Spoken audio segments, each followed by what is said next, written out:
Up next is Emily Daniel. She's our local Kalamazoo winner. Emily, Elizabeth says you are very sweet, but we'll be the judge of that. Emily Daniel is a returning student completing a bachelor's in creative writing at Western Michigan University. She participates in a weekly poetry workshop at the Kalamazoo Institute of Arts, and in her free time enjoys singing, reading, and falling asleep while watching movies. After moving 16 times, Emily now resides in Kalamazoo, Michigan with her husband and daughter. Welcome, Emily.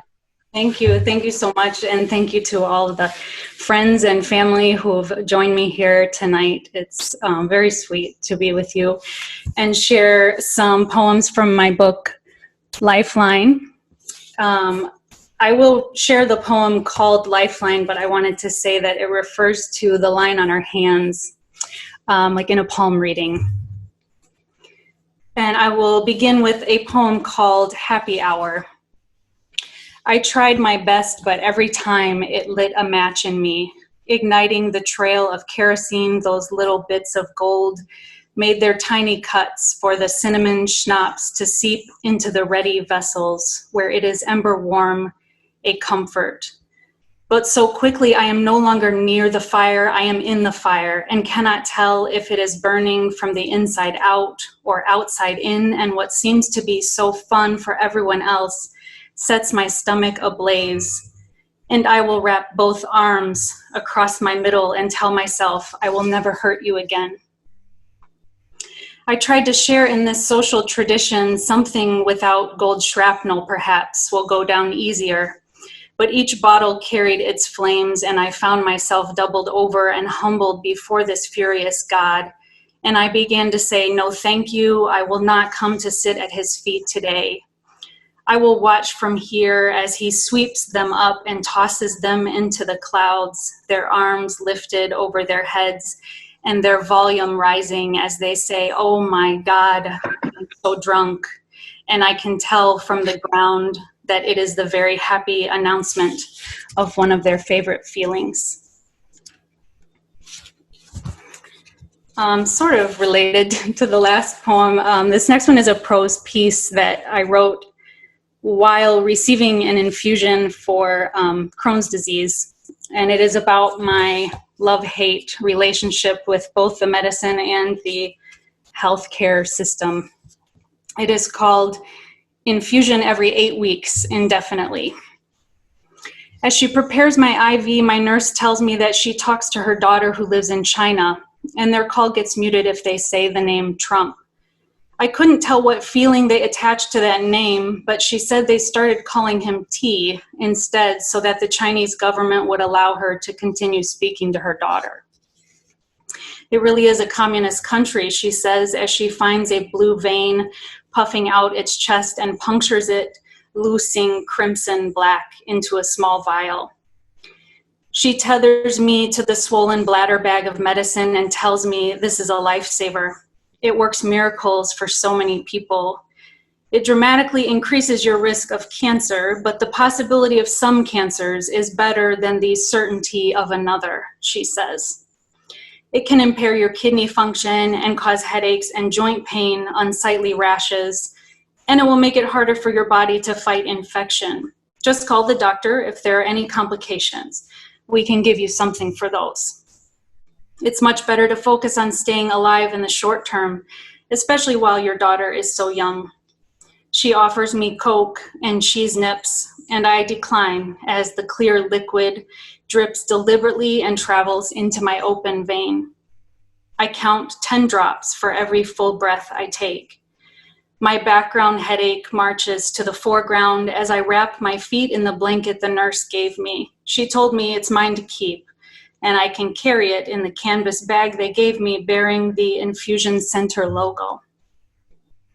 Every now and then, the IV machine lets out a low, moaning beep. It sounds like my daughter calling for me, and I am not there to hear it.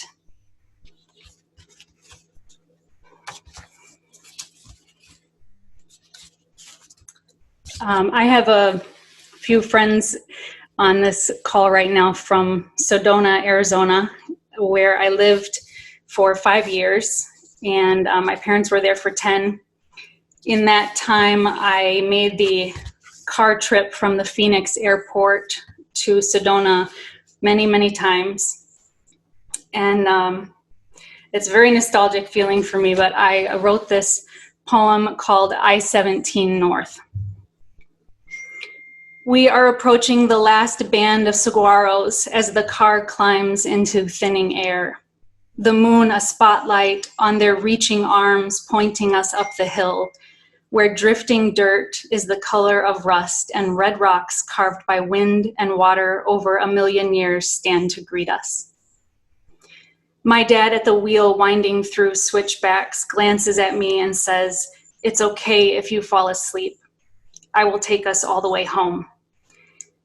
I rest my forehead against the window and feel the desert night's startling cold pressing into the glass. I count the 7 sisters and the stars of Orion's belt before I close my eyes.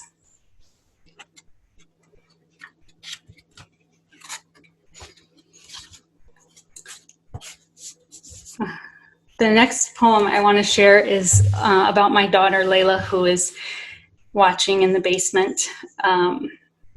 She is 10 now, but this poem is called Birth Story.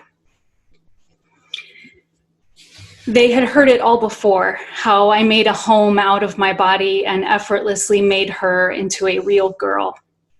And when it came time to let her out, I begged the gallery to step in and finish for me. "No, only you can do this," they said. And I did. I gave her to this place. And I carried her, though my back asked me to lay her down. Away from me, she cried like a child locked out of her home, standing on the back porch, forehead pressed to the window, nowhere else to go. So my spine curled closer to the earth and I held her. "Please don't cry. I will sew you to my chest and you will always be home." When I told the part about how her hands barely reached around my fingers, they skipped ahead, knowing that her fingers would lengthen to meet mine, and eventually I wouldn't be able to measure them anymore because she would stop wanting to hold my hand. They knew well the shock of letting go. This is not art class. You do not get to take your work home with you. This is love. She came from you, but she is not yours.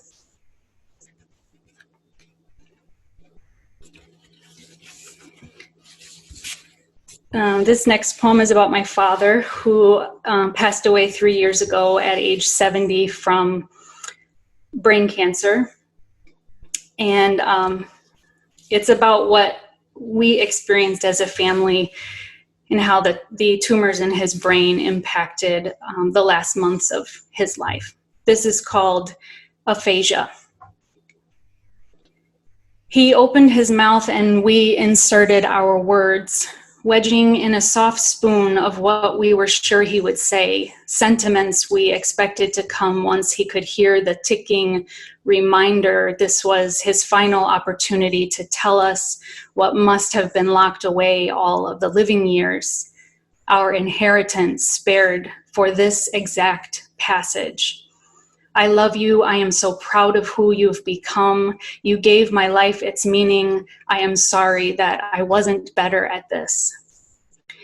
He fought to offer this last gift to us as it dripped down his chin, and we scooped it up, putting it back again and again. "Come on, you can do it. I will say it first. You will see how my teeth and tongue deliver those words. You will know how it sounds when it leaves the body." He had become a small boy again whose family couldn't understand him, crying in frustration and kicking his feet into the earth. We recognized his anger, and we would do anything to make it stop. We agreed to the hush, the emptying of effort. We agreed to our own voices in a loop inside our heads where they would belong only to us. The quiet was an empty container we shook to see if there was anything left for us. I can still feel the chill of his hand in mine as it turned a color that would have been so lovely if it were marble or clay or a dim sky at dawn. Oh, so good. Thank you. The last poem I'll share with you is the title of the book, Lifeline. My dad, he had 3 months to understand that he was leaving the earth much sooner than he anticipated. And my mom shared with me that he held out his hands one day and looking at the lines on his palms said, "I was always told I would live a long life." And when she told me that, I wanted to find a way to write about it. And it took a really long time. And this came from that as a promise to myself to not waste the living years grieving getting older. So I will close with this lifeline. With every silver strand, the shadow I move in grows. Marks where the sun stayed too long have changed the landscape of my skin, and I appear now to be the mother of my younger self, though there is always someone older nearby to tell me I have no idea, just wait. And I covet what they hold in their years as my body dawdles toward dust, not from a tragic fire starting in the careless casting away of a single ember, but from wind and warmth that blows across my face until it wilts, bones made crisp from carrying the weight of my body up the creaking stairs to my bedroom, where I can hear the birds making nests in the attic. Let the decades take what I carry now, these hand-me-downs for the living, as my smile carves crevices into my face and I trace the line across my palm, whispering, long life. Thank you so much. Emily, as Danielle put in the chat box, so beautiful. So thank you. Thank you. Oh, touching. Thank you.